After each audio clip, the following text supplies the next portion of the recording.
Hey guys, it's Alana, And Jonah, and welcome back to another episode of Seeing Other People. people. Jonah, what's up? Yo, not too much. Got a tie-dye shirt on because I'm excited for our guests. Quick Hey. personal tidbit. I actually wanted to just tell you something funny. So, you Are know you how going to tell them that you met your wife? listeners, I have met the one. I'm not kidding. And Even I'm though not, he wasn't looking for anything and I didn't want a wasn't looking. relationship and loves being single right now, I love Jonah met being his single. wife. And then I went on a date with this lovely lady, and I'm like fully in love with her. And I canceled all my other dates, and I'm just like, I just like her a lot. And it's crazy. I was not. Guys, it's insane. There's no games. There's great communication. We're gonna get into that. That's actually not what I was gonna talk about, because I don't know. We have to come in hot, you know? We have to come in hot. I was gonna talk about. Let me just pull up the exact words. So on Instagram yesterday on our story, where's Rachel? My friend Rachel. On our story, we. So sorry. Let me just find it. Okay, here it is. So on our story yesterday, we had a great tweet. The tweet was, if you like somebody, let them know. What is it? Here If it you is. like someone, let them know. If you don't like someone, let them know. It can So really be that simple. she DMs me back because I posted that on my story. She goes, "This I would have really appreciated," and I go, "Whoa, with us?" And she goes, "You ignored my text. Not nice." And I go, "Lol, Rachel, you have ignored 99% of my text to you. And yes, you texted me over the weekend to try to set me up with your friend, even though her and I were like romantically involved. And I didn't really respond because I was busy. But I was like, please do me a favor and go look at our entire texting thread when in the late summer, early fall, was making it very clear to you that like I was trying to hang out. And she goes, "Oh my God, you're right. I completely did that. I'm so sorry. Shut up. I should have told you. Wow, that was not nice." And like a massive apology, and like really, but like I love Rachel. Rachel's really cool. We're totally amicable. And I was like laughing when she sent me that. I was like, this is funny because this is someone who literally didn't respond to a message I sent her, and I didn't think she was doing it maliciously. That's But like hilarious. the lesson is, I'm so convinced that we all have absolutely no idea, an actual perception of who we actually are in our Yeah. communication. Goes Well, down it's so to funny because we were recording an episode. Was this yesterday with Mostly Balanced? We were recording an episode with the Mostly Balanced podcast girls, and they are wonderful. Definitely go check them out. And we were talking about how there are people that have hurt us, but we never stop and think about who we've hurt, which is crazy because we always think about like the person who broke our heart or the person who ghosted us or who made us feel so anxious. And I feel like we always just think about that, but we've never actually taken the time to reflect and think like, well, we've definitely done that to people too. Oh, I think about it all the time. I constantly think about how I make people feel. That's like the I think that might be like a gender thing. I mean, I don't know. Maybe it's just a Well, I always do in the moment, but now like, I don't know. I feel like we're always placing blame on other people yeah, and not taking 100%. responsibility for what we've done. Like I've gotten called out on ghosting people when I'm posting content about not ghosting. And I'm like, I 100% did not mean to ghost you. And I'm so sorry if I did that. That's the point, Yeah, 100%. And that's why when she messaged me, I was like, "This is the thing. We all think we're not the one to do the ghosting." And yeah, it's like, thank God we have a paper trail because it's like, this is what are the facts? right. And the facts always, the texts don't lie. Yeah. So that was my fun bit for you. What's going on in your personal life? Not too much. I am not in New York right now. I'm actually visiting family in Florida, which is lovely. Though everyone's like, "Oh my god, like what's Florida like?" I'm so jealous. I'm like, Florida Alana is the exact same as New York Alana. Like I woke up this morning and I colored for 2 hours and then Hmm. I did work. And then like last night I went to bed watching One Tree Hill. I'm not doing anything different at all. It's just nice out. In my dating life, I actually have my first virtual date planned, which is crazy. First I've virtual date? You haven't I had a virtual haven't done date a yet? video chat date in all Okay. of quarantine. Who's it with? Um, it's with this guy, and he actually listens. So shout out, you know who you are. Wow. Um, he and I have been DMing for like the last many months. He's a friend of a friend who lives in London, but we didn't connect Whoa. through the friend of a friend. We connected because of it was dating sucks at the time, and so we've just been talking for a while. And he asked me out on a FaceTime date, and I was like, "Let's do it." Will he So ever be on the East Coast? He was like supposed to come visit a few times, but obviously kept getting pushed back because of quarantine. I don't know. We'll see what happens. In other news, we have a very exciting episode coming up. As you all know, we are now officially sponsored. Seeing Other People is officially presented by Mindset Wellness CBD. And if you go to mindsetwellnesscbd.com and use the code Seeing Other People, you'll get 10% off and free shipping. And their products are amazing. The whole point is really to choose your mindset. We are bringing on Jon and Rene, the founders and husband and wife, who created Mindset Wellness CBD. Because I mean, from talking to them, we were just so inspired by everything they had to say, and we were fascinated that they have a business together as people who are married. We'll let you guys enjoy this. Check it out. We're in the episode. We're with Jon and Rene, founders of Mindset Wellness CBD, and also the first official sponsor of Seeing Other People. So there's a lot of It's an connection. honor, by the way. Thank you so much for including us. Yes, thank you. Thank you. We're very excited about this. Thank you guys. I've actually had a couple friends who, have used our code Seeing Other People. It's CBD Mindset Wellness or mindsetwellnesscbd.com. And they are very excited to get their gummies. So, I'm going to the beach with a friend right after this, and she was like, "You better bring me some of each kind. I want to try them all." And I'm like, "Fine." I love to hear that. That's fantastic. Yes, I love to hear that you're going to the beach. Yes. Alana, you do look tan. If you people are watching our YouTube video, Alana, you can see Alana does look a little tan. I got a really bad sunburn my first day here, and I put sunscreen on, SPF 50. I put it on twice, and I got a really bad sunburn, and I couldn't tell my mom because she'd be upset with me. I also got stung by a jellyfish on my foot. It was a rough experience, but we're back. We're good now. I'm going back outside today. I've given myself like a 5-day break from the sun. Wait, did you get our vitamin C cream? Because our vitamin C cream is amazing for sunburn. Not even kidding. Like, it's amazing for sunburn. Oh my God. That's true. That's why I love it. Okay, I know what I'm doing right after this. Alana, there you go. Go get some more sun. Don't be afraid now. Exactly. Gather yourself in the vitamin C and then just go out there. No, after. Use the vitamin C after. So, Jon, Rene, we're very excited to have you on. We're going to get into what it's like to have a company together and be together and how you started this company. I think the first question we like to ask our guests, though, is just tell us the story of how you met. Okay. You want to go? Or? Well, I'll start. Okay. So, because we kind of tell it differently, I feel like. Let's hear your. Yeah. So we met in the city. We had friends in common. I lived on 22nd and Lex, and there were girls who lived upstairs from me. And I walked into their apartment one day, and there was Jon just hanging out. And there was a box of Wall's cookies. That's a bakery in my town. So I was like, "Ooh, Wall's, can I have a cookie?" And Jon said, "No, absolutely not. They're Kim's." And that was it. He got my attention. Okay, so that's Renee's version of the story. Let me tell you what really happened. Okay, this is what really happened. Let me take you back. It's 1990. I am 6 months out of high school, Lawrence High School, baby, Mean Streets. And I decide I'm going to become a white rapper.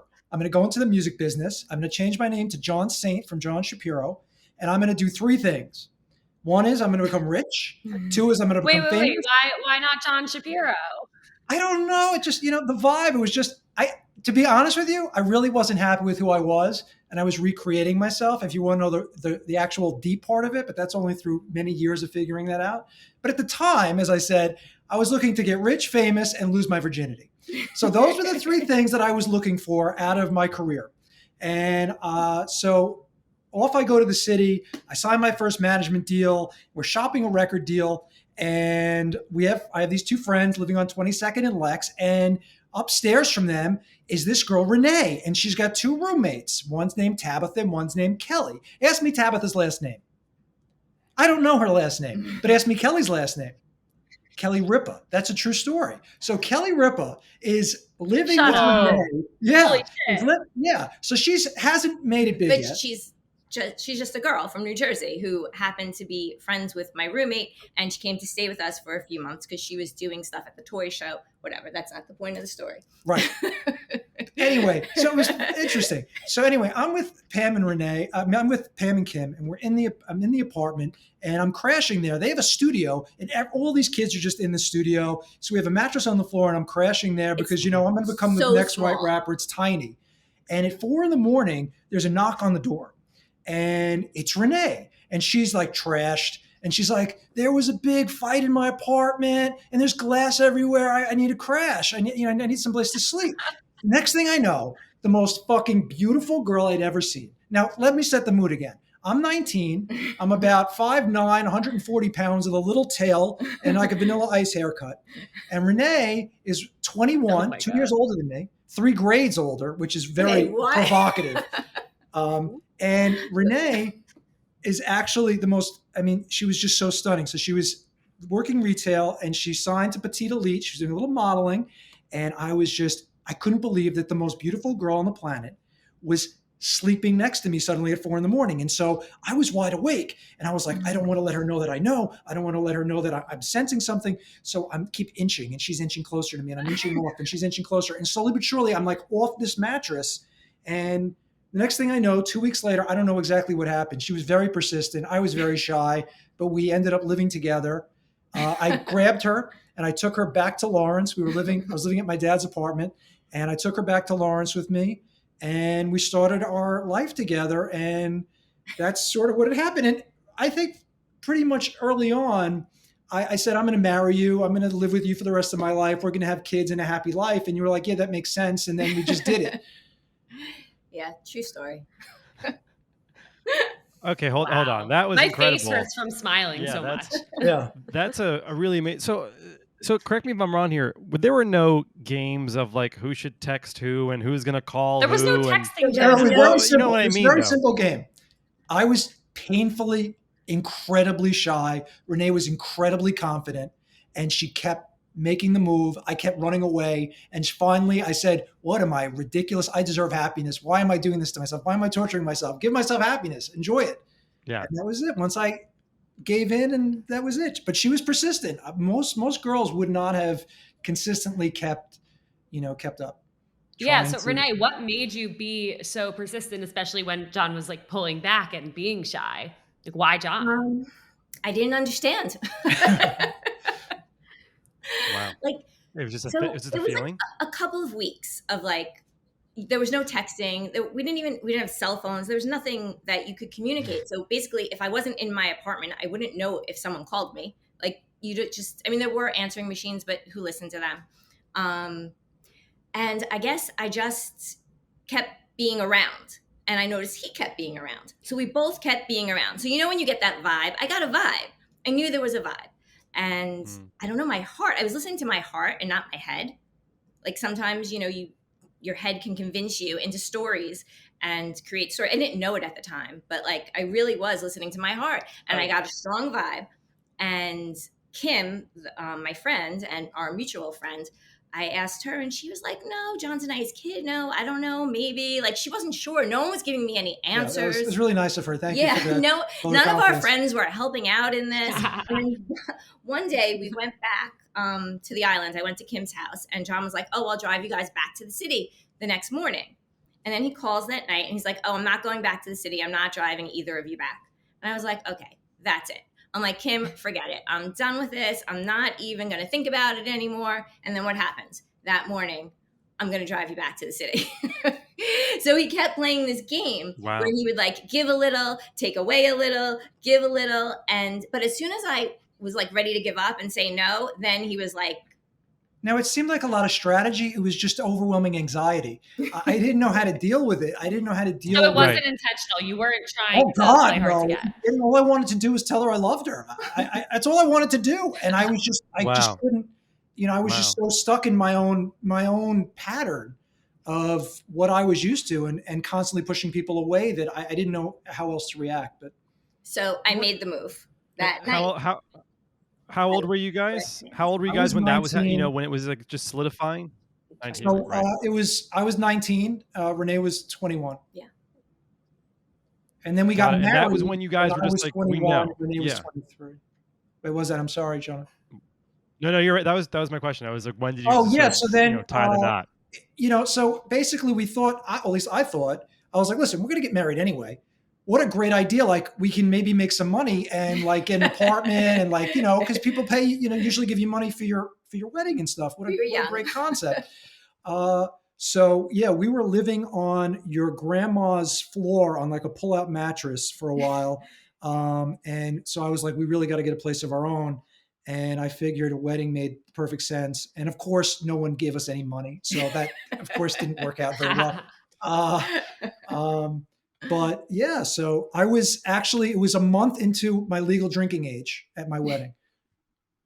It's true. I had just turned 21. Wow. Mazel What tov. better way? Yeah. What Thank you better so way much. to, Thank you to so much. start using that? Yeah. And I wrapped it. So that was truly. very So take us through that transition from getting married and starting your life together to actually deciding to go into business together. So basically, the music industry collapses basically at one point. Napster comes around. People don't know how to monetize downloads yet. And so I'm shopping what is probably the best work I'd ever done. It was my 10 years in the business. I was working with some really incredible people. My album was unbelievable. And then everybody was like, Jon, forget it for at least a year. You're going to have to go on the road and just tour and figure something out. And I was like, I can't do this. Renee was pregnant. And I was like, I got to figure something out because I can't do this. And Renee had started a small concession called Beautiful Baby, and she was selling baby clothes with a partner. And I had this vision for the business, and I bought her partner out. Her partner was very happy to get out of the business, and we turned it from Beautiful Baby into Beautiful Kids. Into Beautiful Girl. And then Beautiful Kids evolved into Beautiful Girl. And before you know it, we were in business together, and we were the sort of the it boutique on the South Shore, and we ended up really finding our groove that together we were just incredibly powerful together, and that we were creating all of this amazing, just this business that was natural and organic and just felt so right. And it was fun. It was really fun. We had a lot of fun. Yeah, we had a ton of fun. We broke the labels at Hardy on Long Island and Solo and Denang and all those amazing labels that I think a lot of people grew up with, and it was an incredible, exciting time, and we made a lot of money, and we spent a lot of money very stupidly, and we learned a lot of things. We were growing together, like we really were growing together, and working together made us happy. It seemed natural, right? But that's listen, that's the rosy part of it. The other part of it was that I was dealing with anxiety and mental illness from the moment we met, and so Renee and her ability to either take the time to care or to not leave when things got tough so many times. This is before we even had kids. It was just incredible. I still don't understand so many of the reasons why she decided to stay with me. It's not that I was terrible. I just was so unhappy. I loved you. I was so filled with so much fear all the time, and I was making her life so difficult. And yet she was there, and so thank you for that. You're welcome. And so Beautiful Girl was rocking and rolling, and we were doing really well. And then 2008 came, and the big recession came, and this huge, gigantic wave started to approach us. And we had a couple of choices, and it was like, okay, are we going to get eaten whole by this wave, or are we going to grab a surfboard and we're going to figure out how to ride the wave? And thank God, I pulled from the quantum field and I started to build it, and Mixology just started to form in my head. And I saw a vision of a fast fashion boutique where you'd get incredible customer service. And then within that boutique, we would have our own brands, and those brands would represent different categories. And I saw it all. Then it was a matter of just actually going and building it. And Renee was the best retailer I'd ever met in my entire life, the most incredible salesperson I had ever met. And it was just magic. The combination of what I had brought from the music business, what I had brought from Beautiful Girl, and what we brought now to Mixology, and it was just magic. And we gambled on a concept, and it worked. I mean, we didn't take salaries for the first year. I mean, we were that invested in the belief of what this business was going to do. But then it became so much as, we were just working and working, and Well, there was no we balance. lost the. There was no balance between our home life and our work life because we lived together, we worked together. Everything was constant. It was a constant, everything was the business. The way that the business was successful was because we were all in, but at the same time, it was very, very stressful on us personally because there's no respite. There's no break. And Renee Yeah, is. we started to get lost. Like, we lost ourselves. The magic, it didn't feel magical anymore. It wasn't fun anymore. We were bringing everything home with us. I couldn't run it from a location. We had to have a central office. And so once I moved into an office, Renee and I separated. And she was in a retail and obviously a buying capacity, and I was in a corporate capacity, a position that I didn't love because I'm not a corporate person. I'm a creator by nature. And second of all, there's just that magic of us being together. We like to call ourselves happily codependent. That's how we like to phrase it. But ultimately, I think that in 2018, we were at the height of our retail success. I had opened personally 4 locations that year. And I was just filled with anxiety, and I was overweight, and I was angry, and I was frustrated. And It was just, we were not having a good time. And that's when someone introduced me to CBD. And that's when things began to radically change. And we began to make some significant changes, and we chose our mindset, and that's what happened. So basically in 2018, an employee gave me CBD. I had no desire to try CBD. Like a lot of people, I had seen CBD at gas stations and convenience stores and didn't think it was anything. I was not interested in cannabis. I was the straightest person on the planet in the sense of I was a control freak because of my anxiety. And so I didn't drink. I didn't do anything. And I was... Wait. Oh no, the connection dropped for a second. But here is an interesting moment between Jonah and Alana. So, have you seen your wife again yet? She's in LA for 3 weeks. Oh, fuck. Right. I'm so sorry. No, it's good. I think distance is going to be good for us. Yeah. Already. I mean, it creates that sense of like, I can't wait till you come back kind of thing. So 2018, an employee has like their husband selling CBD. And of course, like I always would for every employee, I would buy whatever they're selling. And I had no desire to try CBD. I was the straightest person in our group of friends, and everyone loved me for that because I was the designated driver all the time. But I was suffering terribly with the anxiety, and I had gone to shrinks. I had actually been hospitalized, and I had been on a lot of pharmaceuticals, and I just couldn't find relief. And then something insane happened. The CBD wasn't like a lightning bolt. It was like a slow, gradual rebalancing. And it was like, imagine you're wearing 100 sweaters, and then every day you take a sweater off. And that's how it was. And it was this incredible thing. And as my mind and my body became more balanced because of the CBD, I started to become very more aligned with what it is that I thought about doing. And then my days became very engrossed in trying to understand, how was I feeling the way I was feeling? How was I getting this relief? And I went into these deep dives into understanding what CBD was, how it was affecting me. And I was just shocked. I mean, the marketing was so terrible. This thing is brilliant. Like, it's a biohack that is so simple and so incredible. And people are just dropping the ball on how to explain this to people. It's natural. It's just made in a hemp plant. It's nothing. It's a molecule. And it has such wonderful wellness benefits all naturally. And it was having such this incredible effect. I said, I don't want to dress people. I don't want to dress people anymore. I want to help people. I want to heal people. Right. How can I be interested in skirts and sweaters? I didn't care anymore. All I cared about was getting this message out. And what I found was, as I did more deeper dives into CBD, I figured out, that it's really not CBD that's affecting you. You have an endocannabinoid system. It's basically a system in your body that's job is to regulate your other systems, right? That makes perfect sense. So if you have systems, digestive system, circulatory system, you need a system that's going to keep that in balance or homeostasis. And so you have in you endocannabinoids. The number one is anandamide. And what that does is it's called the bliss molecule. And that's true. And I'm like, wait, this thing's called the bliss molecule, and this isn't being taught about, and no one's talking about this. Like, how are they not discussing the bliss molecule? It's incredible. So when you get a runner's high, it's actually this bliss molecule, not endorphins. And all CBD does is it optimizes that system. It doesn't actually react with any of the receptors. It just optimizes. It's like putting premium gas in your tank. And suddenly when your system's optimized, well, what happens? You find yourself in homeostasis. So what's not in homeostasis? Well, anxiety.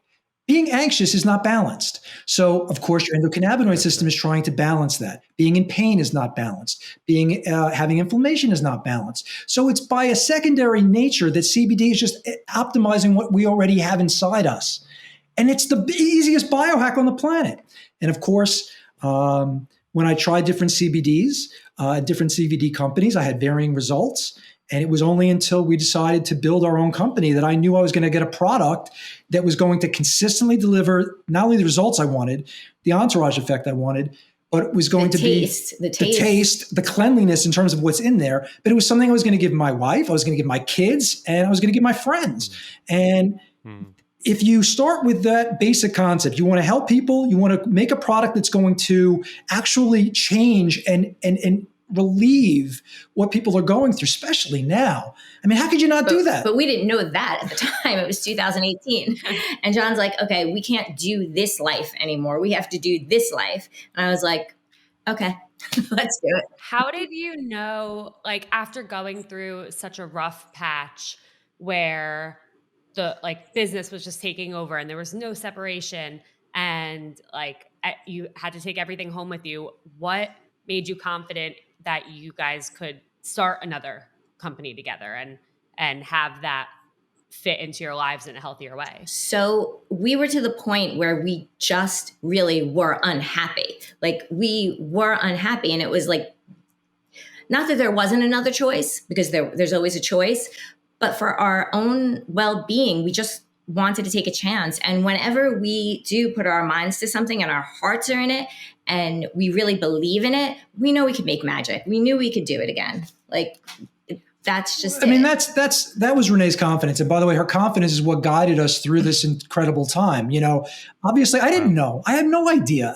I didn't know anything. All I knew is that I felt so aligned and so empowered by this product and so empowered by what I was figuring out about this product and what I wanted to do that I didn't see another choice. Now, we had worked very hard to get to the top of New York retail, and to walk away from that overnight, to walk away from that just without any guarantees is, it definitely takes a specific mindset.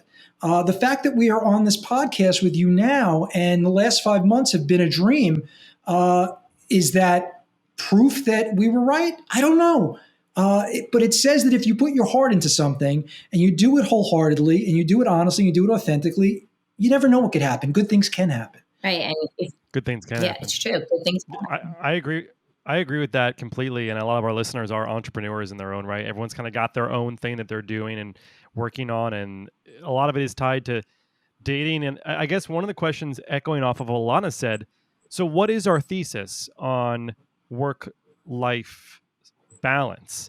What is the solution just that you have to embrace both of them and just kind of go with it? Or did you guys say, you know what, at 9 p.m., we don't talk about clothes or CBD anymore. We talk about our feelings, or what was the solution to that? So the great thing about the pandemic, one of the good things is it's actually helped us to form better habits and to realize that we need to make time for relaxation and time to just do what makes us happy for us and not for the business. It's always been a struggle being married and being in business together. But really being home and working, creating from home and having this business from our home has made it be like, okay, so now in the middle of the day, if I want to go take a walk, it's totally okay. It's okay to go take a walk in the middle of the day. It's okay to, go out and, go shopping, whatever. As long as I'm doing things that I'm supposed to be doing, and I have to remind Jon because he tends to like keep going and going and going. We use a phrase very often. It's called, tell yourself a good story, because you're going to tell yourself a story regardless of what it is. And so the story I was telling myself constantly was that if I don't grind out, my business is going to be successful. And Rene kept telling me, no, rest is productive. Okay, rest, relax, sharpen the axe. Don't just keep grinding and grinding and grinding it out, because I thought that was the only way that I was going to be successful, right? That's what you see on television. And, everybody's, working and they're in this environment. And then suddenly we were forced. And I was a year before the pandemic happened, I was home because I had exited Mixology in 2019 and was putting together pitch decks and ideas and didn't really have everything that I wanted put together yet. And so I had this really weird experience of being home while everyone else was experiencing their world. And then the pandemic happened and suddenly everybody was home too. And so we had a head start. We also had this innate ability, again, to have weathered a couple of storms. So we sort of knew that we had the tools necessary to weather this one. But I think that in terms of, most importantly, Rene needs all the credit in the world, because I complained and I whined and I fretted and I, as much as CBD as I was taking, the change of leaving a business that I built, 150 employees, all the interaction that involves, and then going to nothing to start 100% from scratch. There's a very strange kind of transformation that has to take place in you and your mindset. And Rene was so excited and so passionate and with the meditation and the affirmation and all these things that were she was lighting me up. And I was just dragging my ass. And I was just like, I don't know. Because I wanted certainty. I wanted that certainty. And you were like, just trust in the universe. And as soon as I trusted, it all just opened up and mindset happened. And suddenly we were in the middle of a pandemic and we ripped up the pitch decks and we just said, forget it. We don't need investors. We don't need anything. We're going to figure this out. We're going to do this us. And we're just going to do this. And then everything started to come together naturally. And all these people started to come into our lives, just these wonderful people, you guys included. And it's just all been just exactly as the universe has prepared us for. It's true. And that was, and by the way, that was all because of Rene, 100%. I couldn't agree with that mentality more, that when you ditch the idea that you need to rely on like a bunch of things for your happiness to be found. I relate to this a lot because I actually had a complete mental breakdown on Friday because my film has been in this limbo with this film festival. And when we set out to make the movie, I was in LA for 10 years trying to make a movie, pitching it to different people, trying to raise the money, the whole thing, but I didn't really know what I was doing. And then one day I was like, what am I fucking doing for 10 years? Let me just go make it. Let me pick a start date and let me just say I'm making it, start making it, talk about making it. And then, like you said, it just, once you start to develop the creative, like meet with cinematographers, as you would do, probably like figure out the chemicals need, like once you just start to make it real, it becomes real. And you meet people and they talk about, you introduce them to people, they introduce you to people. And then now that's how I got the movie made. And so my mental breakdown on Friday, this is before the CBD gummies had arrived, so I didn't have those to rely on yet. But my mental breakdown was that I was not in control of my creative life. And then I was like, go back to what you love doing. Set a date. You're going to go make it, manifest it. Yeah. And I've been doing great since last Friday. Yeah, congratulations. We're glad to hear it. And it's also the same thing that we did with this podcast, second season, and even the first season was, what can we control? So I completely love hearing that. And it's really awesome to see it in practice and be part of your guys' journey with that. I was going to just say, it doesn't sound like this is something that happens, but when it does, what do you guys combat? When you doubt, sometimes we all wake up and we doubt ourselves. You wake up and you're like, am I doing something that's stupid? And what is, I feel like you guys have done such a great job of just like building each other up. Is there something that's like, hey, once a week, I've heard you say this, snap out of it and it's over? Like, do you guys what do you guys do when that happens? Don't tell yourself that story. Right. Yeah. Constantly. That is like a constant in our home. My kids are so annoyed with it already, but it's true. You're constantly telling yourself a story. You wake up telling yourself stories. This could go wrong. That could happen. That. And then if you just stop for 2 seconds, take a couple of breaths and say, don't tell yourself that story. It's not true. Like, Oh, I like that. It's I, not I true. my I like friends and that. I have started to do this a bit because obviously, like it's really hard dating in general and dating right now, and we're always like, why are we single? Like we're just gonna be single forever. Like we're never gonna find someone, and then we're like, and one of us will correct the other and be like, no, like we're single right now. We just haven't found our person yet. We've been spending time like making ourselves happy and prioritizing our mental health and our happiness, and it's hard, but it definitely helps when because you can look at something however way you want, Yes. but at the end of the day, you're gonna believe the story that you write. So You have to I choose your really like that you mindset. guys brought So that up. exactly. So it's choosing to tell yourself a better story. If you're gonna tell yourself a story, make it a better one. Like, Yeah. just going back to when John and I met, of course I had doubts in my head, and I could start to tell myself, oh, well, he's not into me. He's not that into me. And then I remember, and not consciously, but I guess I must have said, oh, don't tell yourself that story.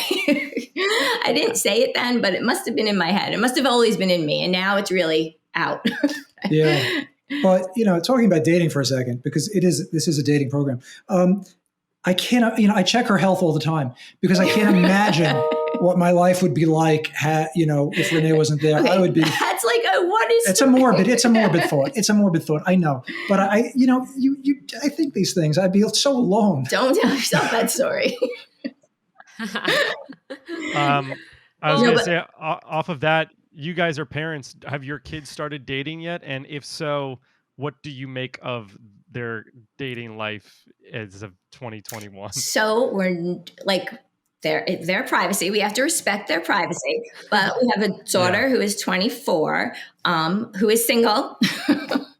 And dating for her right now, I can't imagine that for any of you for that age is, it's got to be more challenging than just, but the apps, I guess, I don't know. My son, who's 20, he's in college. So I think that it might be a little bit easier for that age because you are in college. And then we have a 15-year-old in high school. So he's not in the dating scene yet, or at least that we know of.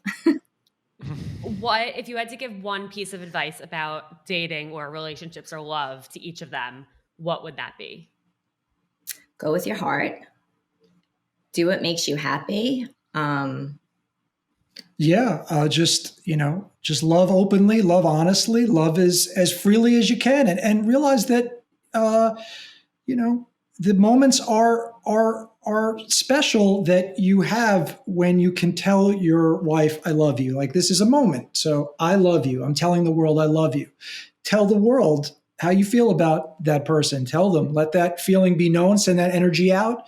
And that's the best way I can tell you. Love openly. Yeah. And another thing is, I think that is really a challenge for some people is to allow yourself to be vulnerable. Like, I feel like allowing yourself to be vulnerable is so, so important because everyone has these like guards up and these walls up, and that's not going to let anything in. You have to be open to allow love to come into your life. Yeah. Listen, I can't imagine what you guys are facing. It seems very daunting to me. It's not that daunting.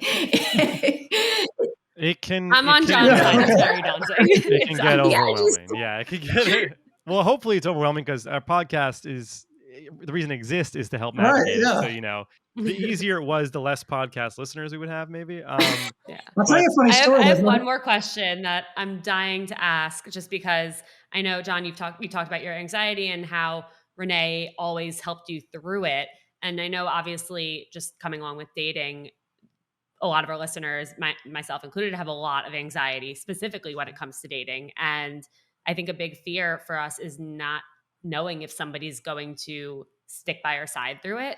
So, Rene, I'm wondering, like, in those moments and throughout those years, and just whenever John was struggling, what was going through your mind, and what did you really do to like help get him through it? I think, I truly love him. So when you love someone, okay. So when John went to his first psychiatrist, we went, and I don't know, we were in our early 20s, probably around like 24 or something. And she said to me, she sat me down and she said, listen, you guys love each other. If Jon had cancer, would you leave him? And I said, no, of course not. She goes, okay, so mental health, mental illness, mental is a disease. So you have to look at it as a disease, having anxiety, having depression, having all their diseases. So you want to be there for you love him, you want to be there for him. And that's what it is. So that's how it just shifted my whole mindset of what was going on. Like I wasn't angry at him anymore. I wasn't, it really, what she said meant so much and really, really. Yeah, I still don't understand why she's here, but listen, I appreciate it. He's a lot of good things too. You're making it like he dances really good. Yeah. Wow, Jon. Yeah, I Glad do to a see little some play dance dance. moves. It's nice. Well, you guys are filled with wisdom. And one of the things we love about this show is that we have a lot of people that write into us asking for advice and to just talk about their dating life. And we were hoping that you guys could help us with some of our listener questions Absolutely. that have written in. Lana, I'll take the first one. Okay. I've been talking with a girl nearly every day for 10 months now, but we've only seen each other twice so far. She's very interested, but is dealing with a lot, and we live about an hour away from each other. The pandemic has not helped. Do you think that this is worth continuing if there is a great connection? We're on the same page in so many ways. It's just hard when plans don't work out. That's been my experience for a while, and I can't seem to find anyone who isn't an endless pen pal. I don't know what to do. What's your suggestion? I think if you really you have a lot in common, why not continue? Like, I think that's a good idea. I mean, listen, I would say that you give it to the universe like we give everything else to the universe. Go with your heart. If your heart is telling you to follow this because you really feel there's a connection, then go for it. But if you're doing it because you don't want to be alone or you're filling time or you need that constant interaction, then obviously you need to question whether or not you're trying to make something happen that isn't supposed to happen. Yeah, I think it's worth having a very open and honest conversation and be like, I love talking to you. I want to see you. I know it's not easy. I know you have a lot going on and we don't live close, but would you be open to making a plan for sometime in the next month? And let's put something on the calendar. I love that. And then you're really going to get an answer, and you're not just going to be sitting there being like, okay, I'm going to talk to them for another 4 months and then maybe they'll ask to see me. Like, obviously there is a connection there and you want to figure out what's really going on. That's very smart. Yeah. It's good advice, Lana. Really I agree with everyone's. I have no I better probably advice wouldn't to take my offer. own advice, but it is good. Well, we know. That's correct. Guilty. Great. All right, I'll take the next one. If I'm about to introduce my boyfriend to my friends, should I let him know that I have history with one of those friends? If so, how much should I reveal? That's a good question. So I just found out that I was a part of a similar situation where one of my closest guy friends has been dating a girl for the past year. I've seen him once in the past year. We used to talk for years. We would talk every single day. We would hang out at least every few weeks, knew each other, all of each other's friends. And he got this girlfriend and basically disappeared. And they recently broke up and they're working towards maybe getting back together. And as soon as they broke up, he came to me and to kind of lean on me. And he told me, he was like, well, if we do get back together, one of the things that needs to be addressed is mine and yours friendship and our history, because it's really fucked up that I just went the entire year not talking to you, but I felt like I could never bring you up into conversation or invite you when she was around because of our history. And I didn't know how to fully be honest with her about that. And I'm like, I mean, you were one of my best friends and you just disappeared, and that really sucked. And I didn't know that he felt, he literally told me he felt like he was doing something wrong when he would talk to me. Wow. Mm. So I am all for be open and tell them it's fine that you have history. We all have history before we met someone. And it's also it opens up that trust to say I am trusting you to trust me that this is in the past, and I want you to know because I want you to know about my life and that you have nothing to worry about. Yeah, That's great advice. that is Yeah. great. Another fantastic answer. I Yeah. don't know what to say. You want to be mindful of also what the vocabulary is. Like if you say I used to hook up with this friend of mine, like you got to be very specific because a lot of people's imaginations will run wild. Well, what does hook up mean? Does that mean you still, what does that mean sleeping, or does that mean just and so you want to just be as specific as possible. This friend and I had a night where we just went out and had a crazy night. That's it. Like you just want to, I think that's what I want. Right. The context of what the relationship was. It's funny. I had so much animosity and anger towards Renee for so many years for having relationships before me. She didn't have any, obviously, since we were together, but I couldn't let that go for whatever reason, that she had this experiences that I didn't have. And it took a long time for me to really make peace with that. And I was actually angry about it. And you were like, what the fuck is wrong with you? And I was like, I don't know. What the fuck's wrong with you? It can be really tough to imagine someone you like with somebody Yeah. else. And I really like her. I mean, yeah. Yeah. I heard you guys got married. I heard you guys got great. Okay. Great answers there all around. Third question. I saw a guy come up on a dating app. I follow his girlfriend on Instagram and she's still posting with him. So I assume they're still together. Should I tell her? So girl sees guy on a dating app, but she follows his girlfriend and sees them posting together, so she's assuming they're still together. Should this friend say, hey, I saw your boyfriend on a dating app? Well, it doesn't sound like they were friends. She said she followed her on Instagram. So Correct. Yeah. Correct. I want to just quickly say that this question is, first of all, you should in my opinion, do absolutely nothing. But more than that, you're assuming a lot of different things. You're assuming that people don't know this. To delete your Hinge profile, you actually have to go in there and go to account delete, not just delete the app. Sometimes we forget that. But beyond that, you don't know the posting frequencies. Unless you're crunching some numbers where it's like, yeah, every week they post together. Now they stop, so I can assume that they're still together. There's just a lot of factors here that we have no idea about, and probably better not to confuse the information. Alana, I'm seeing a smile from you. Am I off No, base here? I agree. There are a lot of assumptions to be made. I think if you are fully aware, like if you do know that they are in fact together, we should definitely do a poll on this because people have such differing opinions. It's hard. Okay, I actually ran a poll, I remember now, on my personal Instagram maybe a year and a half ago, because a friend's ex-boyfriend was in a very serious relationship, lived with the girl. And somebody texted her saying, hey, I know your ex is in a relationship and I saw him at a bar make out with a girl who's not his girlfriend.